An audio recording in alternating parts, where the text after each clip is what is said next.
The year is 1951. Over the jagged mountains of Korea, winter has carved the land into torn paper and broken stone. High above it all, between North Korea and China, lies a narrow stretch of sky that pilots whisper about in mess halls and briefing rooms. They call it MiG Alley. For the Soviet Union, MiG Alley is supposed to be a hunting ground.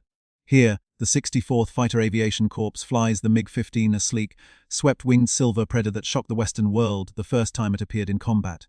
On paper, and in the brutal physics of vertical dogfights, this machine is superior to anything the Americans can send against it. The MiG-15 climbs faster, it flies higher, and it carries a brutal punch in its nose, heavy 23 MeV cannons and a massive 37 gun capable of tearing a bomber apart with a single hit. Facing it is the American F-86 Sabre. A beautiful aircraft, yes, but in this specific moment of the Korean War, the Sabre is officially the underdog. It is heavier with less thrust. It cannot climb as quickly as the MiG. It cannot reach the same ice-cold altitudes where Soviet jets can still breathe and American engines begin to gasp. The rules of the sky seem clear. If a Soviet pilot gets into trouble, all he has to do is pull back on the stick and climb. The MiG will rocket into the thin air up high, where the Sabre begins to stall and fall away. Up there is supposed to be a sanctuary, a place the Americans cannot follow. By all the accepted laws of aerodynamics and energy, the Soviets should dominate this alley of sky. But within months, something begins to happen over MiG Alley that shatters those expectations. American Sabre pilots start scoring kills that should be mathematically impossible. Shots at long range, shots at insane angles, shots taken against maneuvering targets that, by all traditional standards of aerial gunnery, should never hit. Soviet pilots start using a new phrase. They say the Americans have found the zone around their aircraft, an invisible sphere of death. Enter that zone and you die. What none of them know, as they strap into their cockpits and roll down icy runways, is that the secret behind the ghostly accuracy of the Sabre is not in a new gun, or a new engine, or a new bullet. It is hidden in a small, unremarkable black box bolted to the top of the American instrument panel. A device so advanced for its time that the Soviets will call it an electronic brain. And it will haunt them for decades. Late spring 1951. The sky above the Yalu River is crystal clear. Visibility is perfect. From the cockpit, the rugged Korean terrain below looks like crumpled brown paper, folded and crushed by some giant, unseen hand. Captain Nikolai Sujin sits in the cramped cockpit of his MiG-15. He is not a rookie, he is a World War II veteran, already a skilled fighter pilot, and he will go on to become the top ace of the Korean War. Today, he leads a flight of 4 MiGs on a routine patrol over MiG Alley.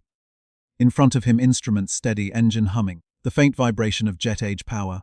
Behind him, 3 silver fighters, holding tight formation. Then he sees them. Far below, maybe 5,000 feet down, a formation of F-86 Sabres glints in the sun. Tiny silver shapes cutting across the brown wrinkles of the Korean mountains. This is exactly what Soviet doctrine teaches him to want. The plan drilled into him is simple and elegant. Use altitude as a weapon. Stay high. When you see the Americans, roll over, dive with superior speed, hit them hard with your heavy cannons in a single slashing pass, and then climb back up into the thin air where the Sabres cannot follow. Boom and zoom, hit and vanish. Sutyagin gives the signal. His 4-ship formation rolls inverted, noses tipping down toward the scattered dots below. Gravity and thrust combine.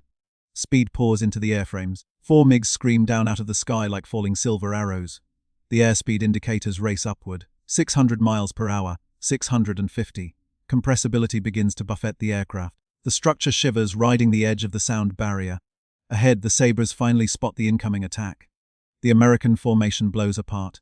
Individual jets snap into hard brakes in different directions, scattering like startled birds. It looks chaotic, but Sutyagin knows this is his moment. He picks one, a single F-86 crossing from left to right. He swings his nose ahead of it, lines up the crude optical sight in his canopy, and squeezes the trigger. The cannons in the MiG's nose hammer to life. Heavy shells rip out into the sky, tracers arsing toward the American jet, and then they sail past behind it. The deflection angle was too steep, the closing speed too high. The calculation just slightly wrong. He misses. But Sutyagin is not afraid. He knows this game. He knows the math of energy. Right now, his MiG is a bullet full of kinetic power, and he can trade that speed for safety whenever he wants. He pulls back hard on the stick. The nose swings up toward the sun. G-forces slam him down into his seat. His vision narrows slightly at the edges as his MiG claws for altitude, converting raw speed into height. He is climbing back toward his sanctuary. Back toward the thin air where the Sabre behind him should start to wheeze, lose lift, and slide away. He expects to look over his shoulder and see the American fighter dropping helpless back toward the thicker air below. That is how it's supposed to work. MiG on top, Sabre on the bottom. But But when he cranes his neck and looks back, what he sees makes no sense at all. The Sabre is not falling away. It is still there. Not only hanging on in the climb, but slowly tightening its position behind him. This is wrong. The Sabre is heavier. It has less thrust than his MiG-15. The energy curves say it cannot possibly stay with him in this vertical pull-up. It should be bleeding speed, on the verge of a stall. And yet, there it is, stuck to his tail like a shadow. Up here in this steep climbing turn, Sutyujin's MiG is a tiny maneuvering speck of aluminum in a vast empty sky. At these ranges, at these speeds, shooting such a target with machine guns should be almost impossible. The human eye was never designed to calculate lead distances for two jets converging at hundreds of miles per hour, both pulling heavy G. The aircraft vibrates, the air is thin and turbulent, bullets drop and drift. Wind pushes the stream of fire off course. The textbooks say at this distance, at this angle, under this load, accurate fire is a fantasy. And yet, a heartbeat later, bright tracers begin to stitch through the air past Sutyujin's canopy. They are not random. Panic bursts sprayed wildly into the sky. They come in a controlled, terrifyingly tight stream. A surgical line of .50 caliber fire that hangs in the air just long enough for Sutyujin to understand how precisely it is placed. Then he sees something that will stay with him for the rest of his life. His wingman's MiG, a little higher and slightly off to one side, catches that stream of bullets. The rounds tear into the wing root. Smoke erupts. The silver arrow that was flying in formation seconds earlier suddenly corkscrews, trailing a black scar downward toward the Korean mountains. One short burst. One impossible shot. One veteran Soviet pilot torn out of the sky. Sutyujin's first reaction is not rage. It is confusion. He knows the Browning machine guns the Americans use. He knows their effective range. He knows, from his training and his experience, that a shot like that, at that angle, at that distance, against a maneuvering target simply should not exist. And yet he has just watched it happen. He breaks off. The mission is over. He shoves the nose down, dives toward the safety of friendly airfields across the Chinese border, and as the airspeed builds and the G-forces ease, one thought keeps circling in his mind: the rules have changed, and no one told us. Back at the Antung airfield, the atmosphere is nothing like the confident briefings of the earlier months. Jet after jet lands on the cold concrete. MiGs taxi in, their engines whining down, canopies sliding open, and what climbs out of them are not victorious hunters, but shaken men. Pilots step down the ladders pale-faced, their hands trembling just enough that lighters fumble against cigarettes. Some sit silently on the wing for a moment, staring at nothing. Others head straight for the debriefing rooms without a word. It doesn't take long for the stories to converge. It wasn't just Sutyujin. Across the entire sector, Soviet pilots are reporting the same nightmare. They dive on the Americans from above. They fire. They pull up, confident in their energy advantage, climbing back into their sanctuary, and then, in that supposed safe zone, they are suddenly hit. Not by scattered, lucky shots. By tight, ruthless bursts of fire placed as if someone had drawn a line on a chalkboard, and then traced it with bullets. On the ground, mechanics and armorers swarm over the MiGs that limp home with damage. They run their hands over torn metal, measure holes, study the patterns left behind. What they see is chilling. The bullet holes are clustered in tight groups, 2, 3, maybe 4 inches apart, exactly where a practiced marksman would place them if he and his rifle were standing on solid ground, calmly taking aim. But these were shots taken from one jet at another, both moving at hundreds of miles per hour, both yanking through turns and climbs under heavy G-loads. By all traditional training manuals, that level of precision in the air should not exist. Debriefing officers demand answers. Did you slow down? Did you fly straight and level? Did you give them an easy shot? The pilots push back. No, they were maneuvering, they were climbing. They were outside what Soviet manuals consider the effective range of American guns. They were doing everything they had been taught to do. In the corner of the room, political officers, commissars tasked with guarding loyalty and morale, listen with narrowing eyes. They do not like what they are hearing. To them, blaming American technology is dangerous. It sounds too much like an excuse. They suspect cowardice or incompetence. They accuse the pilots of allowing the Americans to get too close, of losing discipline, of panicking in combat. But the veterans know what they saw. They saw tracers bending toward them from distances where the American aircraft was barely more than a glint. They saw aircraft struck cleanly while twisting and turning. They saw wingmen and comrades cut out of the sky by single, efficient bursts that felt less like human shooting and more like calculation. In the mess halls at Antung, over tin cups of tea and hastily lit cigarettes, a new kind of conversation starts to spread. Quiet at first, then louder. The Americans, some pilots say, must have a new weapon. Some kind of magic sight. Some invisible system that, once you enter a certain distance, makes their bullets impossible to escape. They start giving that invisible distance a name. They call it the zone. The zone is not marked on any map. It is not drawn on any chalkboard in the briefing rooms. But every Soviet pilot in MiG Alley begins to feel it, an invisible sphere around each F-86 Sabre. If you cross its boundary, if you fly too close for too long, it does not matter that your airplane climbs faster. It does not matter that you can zoom higher or dive steeper. Inside the zone, the Americans do not miss. Every time a Soviet pilot straps into his cockpit now, the arrogance of the superior machine is gone. He looks at the sky not as an open arena but as a trap. And somewhere out there in that trap are American pilots flying with a secret none of the Soviets can see. A secret locked inside a small black box that will soon terrify even the Kremlin itself. For Stalin's Soviet Union, what is happening over MiG Alley is not just a tactical annoyance. It is a strategic alarm bell. The Korean War is more than a local conflict. It is a live-fire testing ground for superpower technology, played out under the shadow of nuclear weapons. If the Americans can dominate the skies over Korea, Soviet planners fear, then perhaps American bombers can one day punch through Soviet airspace itself. The MiG-15 was supposed to be the ace up their sleeve, the surprise machine that forced American B-29 bombers out of daytime raids and reminded the West that Soviet engineering was not to be underestimated. But week after week, reports from the front show a different picture. F-86 Sabre pilots are clawing back the initiative. Kill counts are rising in the Americans' favor, and the patterns behind those kills don't line up with what Soviet doctrine says is possible. The language in the reports that climb the chain of command toward Moscow is cautious, almost afraid. No one wants to tell Stalin directly that his superior jets are being shot down by impossible marksmanship. Yet the message between the lines is unmistakable. Something in the American system is changing the rules of air combat. Something is turning ordinary machine guns into precision instruments of slaughter. In Moscow, a decision is made. If the bullets seem guided, then the guidance must be inside the airplane. And if you want to understand a machine, you don't speculate. You take it apart. The order goes out to Korea with the weight of the Kremlin behind it. Bring us a Sabre. Not a sketch, not a rumor. A real F-86, or whatever is left of one, shipped back to the Soviet Union for dissection. To carry out this order, the Soviets assemble special recovery teams. These are not ordinary infantry. They are teams of engineers, intelligence officers from the GRU and carefully selected soldiers, often working alongside Chinese security units. Their mission is simple and ruthless. Whenever an F-86 Sabre goes down, anywhere, they must reach the crash site before the Americans can destroy it. If they fail, they know the consequences back home may be as deadly as anything the Americans could do to them in the field. But the Americans are not blind to the value of what they are carrying into battle. In briefing rooms across Japan and Korea, Sabre pilots are given a grim instruction. If you go down behind enemy lines and survive, expect your own side to try to erase what's left of your aircraft. Not because they don't care about you, but because there is something sitting above your instrument panel that is more valuable, in the long term, than aluminum and fuel and even one pilot's life. So a deadly race begins. Every time an F-86 is hit and plummets toward the hills and rice paddies of North Korea, two sets of forces converge on the wreck on one side.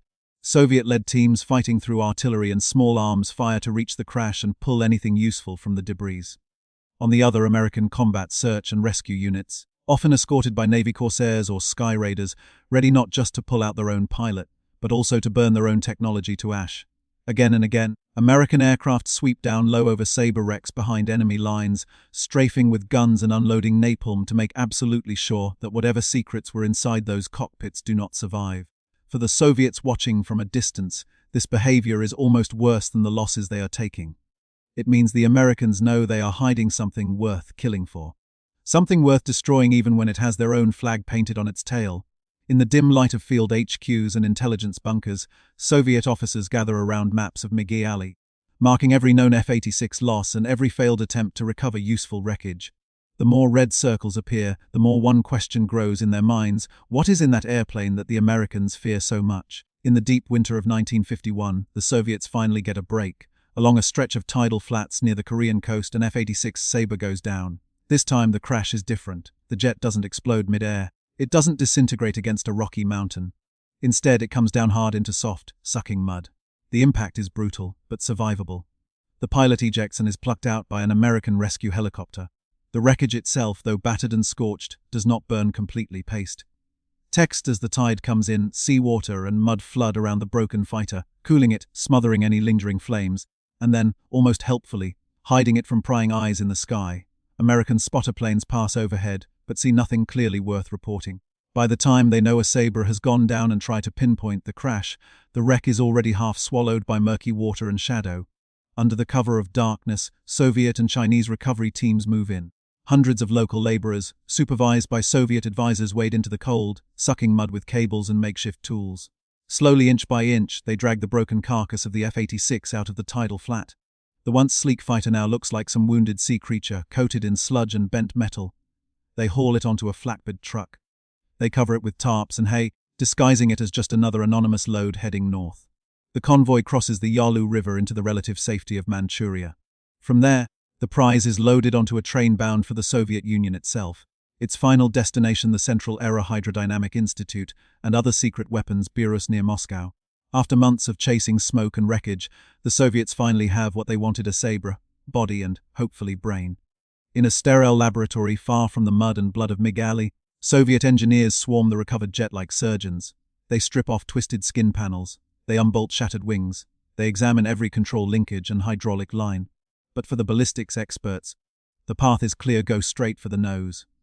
If the Americans are shooting with otherworldly precision, then either they have some kind of super weapon hidden in those gun bays, or the guns are ordinary and the magic lies in how they're aimed. They open the panels, they extract the weapons. What they find is disappointing. 6 Browning M350 caliber machine guns, not lasers, not rockets, not some secret supercannon. They disassemble them on cool, white laboratory tables. They measure barrel rifling, they test springs, they analyze the steel in the firing pins.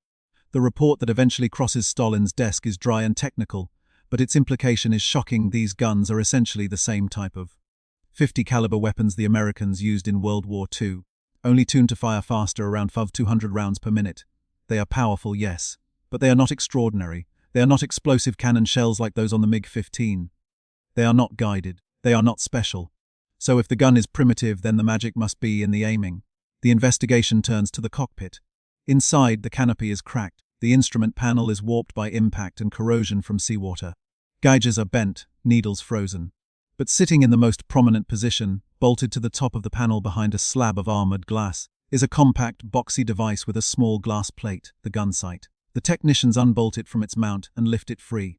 From the outside, to an untrained eye, it looks like any modern reflector sight, a housing projecting a glowing reticle onto a small pane of glass in front of the pilot's eyes. Similar ideas had been used by the Germans and even by the Soviets themselves late in World War II. But when they begin to open the casing, it becomes clear that this is something else entirely. Inside the box, instead of a few simple lenses and a moving reticle disc, they find a dense forest of wiring, vacuum tubes, gyroscopes, and finely machined metal parts. It looks less like a sight, and more like someone has crammed a miniature analog computer into the nose of a fighter jet. The problem is it's broken. The delicate internal gimbals that held the gyroscopes are smashed from the crash forces. The vacuum tubes are shattered glass and twisted filaments. The wiring harness is torn and corroded by salt water. The Soviets can see that this box is important.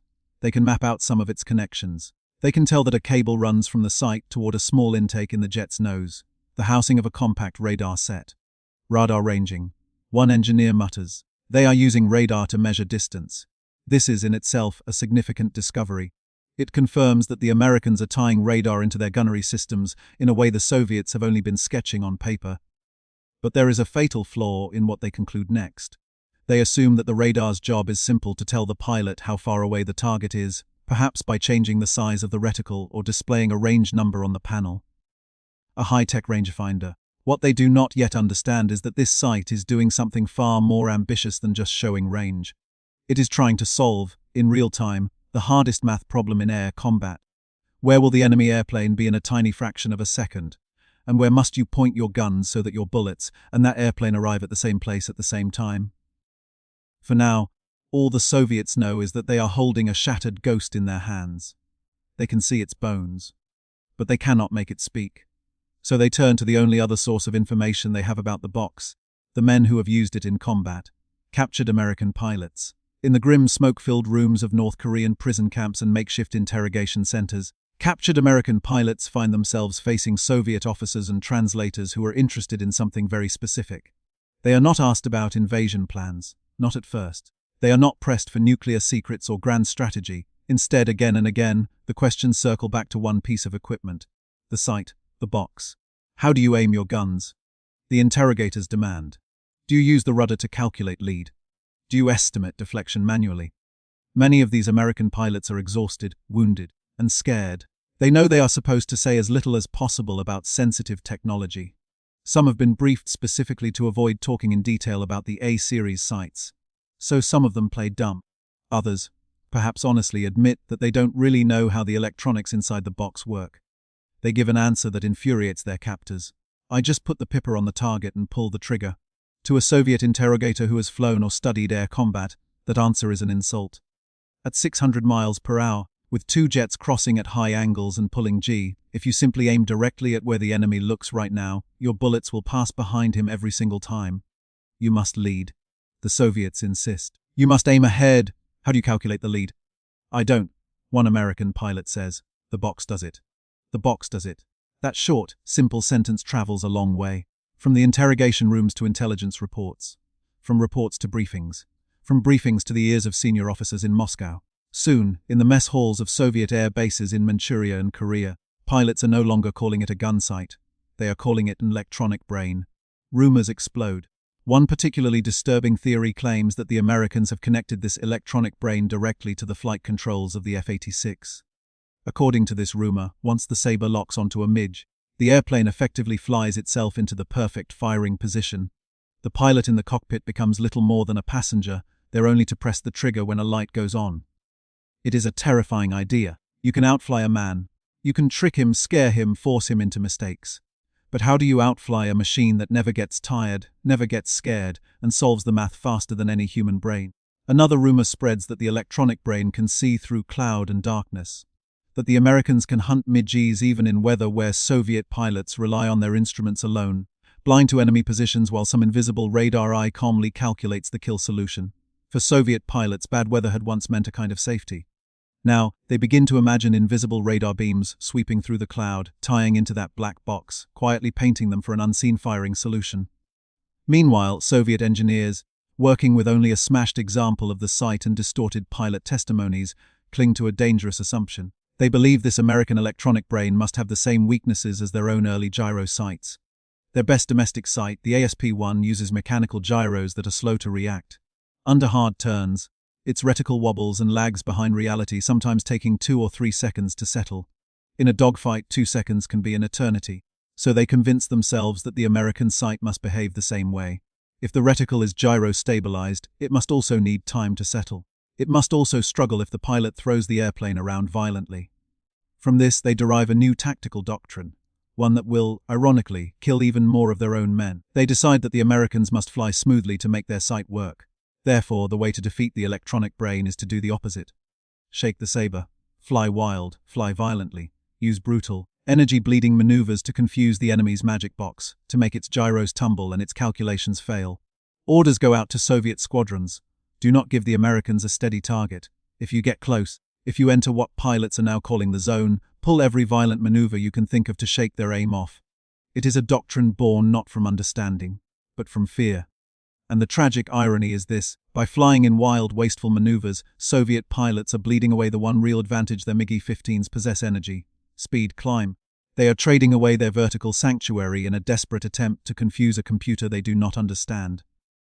What they don't realize yet is that inside that black box, the Americans have already solved a very different problem, one that makes chaos itself part of the aiming solution. While Soviet generals shout for more aggression and more violence in the sky, the real answer to the mystery of MiG Alley is sitting calmly on a workbench in Cambridge, Massachusetts. Not as a weapon forged from fantasy, but as the quiet, precise work of a man who looked at war and saw equations. His name is Charles Stark Draper, and he is about to change air combat forever. Thousands of kilometers away from MiG Alley, far from the mud of Korean airfields and the frozen ridgelines along the Yalu River, sits a modest-looking laboratory building in Cambridge, Massachusetts. Inside, men in white shirts and rolled-up sleeves are not strapping into cockpits or loading ammunition belts. They are standing over drafting tables, squinting at slide rules, and building delicate spinning devices on benches under bright lamps. This is the MIT Instrumentation Laboratory, and it is led by a man named Dr. Charles Stark Draper. Doc Draper is not a fighter ace. He is an engineer. He looks at war and does not see glory or heroism first. He sees numbers, angles, velocities, accelerations. He sees equations written in contrails across the sky. During World War II, fighter aircraft typically fought at around 300 miles per hour. At those speeds, a good pilot with sharp eyesight and strong instincts could still estimate lead in a dogfight. He might be off, he might miss, but he had a fighting chance to look at a turning enemy, guess how far ahead to shoot, and adjust through experience and gut feeling. But by the late 1940s, something fundamental has changed. Jet engines have arrived, speeds are climbing relentlessly, 600 miles per hour is becoming normal, closing speeds in a head-on pass can hit 900 or even 1,000 miles per hour. At those velocities, the geometry of an intercept changes faster than the human eye can gather information, faster than the brain can process it, and faster than the hand can move the stick or squeeze the trigger. By the time a pilot sees a perfect firing opportunity, decides to act, moves his hand, and actually fires, the moment has already passed. The target is somewhere else. Draper looks at this and reaches a blunt conclusion. Asking a human pilot to calculate ballistic lead at transonic speeds is not just difficult. It is, practically speaking, impossible. You can keep giving pilots more training. You can keep drawing more diagrams on chalkboards. But in the end, you are still asking a human nervous system, with its built-in reaction delays and limited bandwidth, to solve a problem that has outgrown it. So Draper changes the question. The pilot does not need a better Don, he needs a partner. He needs a machine that can predict the future, at least a tiny sliver of it. In the MIT instrumentation lab, that idea becomes a project, the A-series of gun sights. The engineers call it simply the sight. It will eventually take the form of the A4 gun sight, the same mysterious black box that has Soviet pilots talking about robot planes and ghost bullets. At the heart of this device is not a microchip. Transistors are only just emerging, and integrated circuits are still years away. The heart is a gyroscope, but not just any gyro. A very special kind, perfected by Draper and his team, the floated integrating gyro. To understand what makes Draper's sight so powerful, you have to start with a deceptively simple picture. In a traditional gun sight, the crosshair is fixed. It sits in the center of a glass plate. Where the nose of your airplane points, the crosshair points. That's it, paste. Text. If you want to lead a moving target, you, the pilot, have to imagine an invisible point ahead of the enemy. You pull the nose until the fixed crosshair is no longer on the enemy aircraft, but just in front of it. And you hope that your timing and judgment are good enough that, by the time the bullets get there, the enemy does too. Draper's insight is radical. What if the sight itself could move the aiming point for you? What if, instead of the pilot dragging a fixed crosshair around the sky and guessing, the sight could drag the crosshair to where the bullets actually need to go? This is where the floated integrating gyro enters the story. Imagine a precisely machined metal rotor, spinning at high speed inside a perfectly round housing. Now imagine that rotor is not touching the housing directly. Instead, it is suspended, or floated, in a thick, specially formulated fluid, something like an incredibly smooth, carefully engineered syrup. The purpose of this fluid is twofold. First, it cushions the gyro from vibration and shock. A fighter jet is a brutal environment, engines roar, air buffets the structure, guns fire, G-forces slam everything around. The fluid dampens that chaos. Second, it allows the gyro to respond to only the movements that matter. Tiny changes in pitch, yaw, and roll cause the spinning rotor to shift relative to its housing in very precise ways. Draper's engineers take those minute shifts in the gyro and feed them into an analog computing mechanism. A network of gears, cams, and electrical components that translates motion into prediction. Here is what that means in the cockpit of an F-86 Sabre. When an American pilot banks his jet to follow a turning MiG-15 and begins to pull G, the gyroscopes inside the A4 sight feel that motion. They don't feel it as left turn or right turn in words. They feel it as changes in angular rate and acceleration. The analog brain inside the sight takes those signals and starts to solve. If the target is turning like this, and we are turning like this, and bullets leave the guns at this speed, where will the enemy be a fraction of a second from now? The answer to that question is not shown as a number on a dial. It is shown as a moving dot, the reticle projected onto the glass in front of the pilot's eyes. In a normal sight, the reticle would stay fixed in the middle. In Draper's sight, the reticle floats. It can drift away from the center of the glass. Here is the psychological trick. When the Sabre pilot starts to pull into a turn to chase a MiG, he naturally wants the glowing aiming mark, the pipper, to sit right on top of the enemy airplane. That's what his instincts scream at him to do. But as the turn develops, the gyros and the analog computer move the pipper off the target, shifting it to where the bullets need to go, not where the MiG is right now. To the pilot, it feels like the sight is wrong. The target is over there, but the Pipper has drifted away, pointing at empty sky. So he does the most human thing in the world. He chases the dot. He pulls a little harder. He adjusts his bank. He flies his airplane in whatever way is necessary to get that glowing reticle back onto the enemy jet. What he does not have to do is the math. The sight is already doing it. As long as he keeps the reticle parked on the MiG in his field of view, he is unknowingly positioning his aircraft at the perfect lead angle.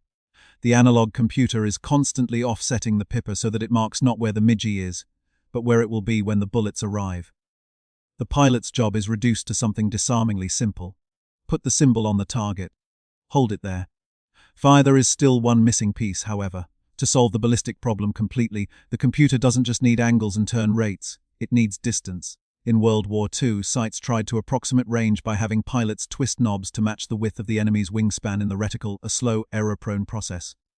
In the F-86 Sabre, that guesswork is replaced by a new partner, a small radar set in the nose known as the AN APG-30.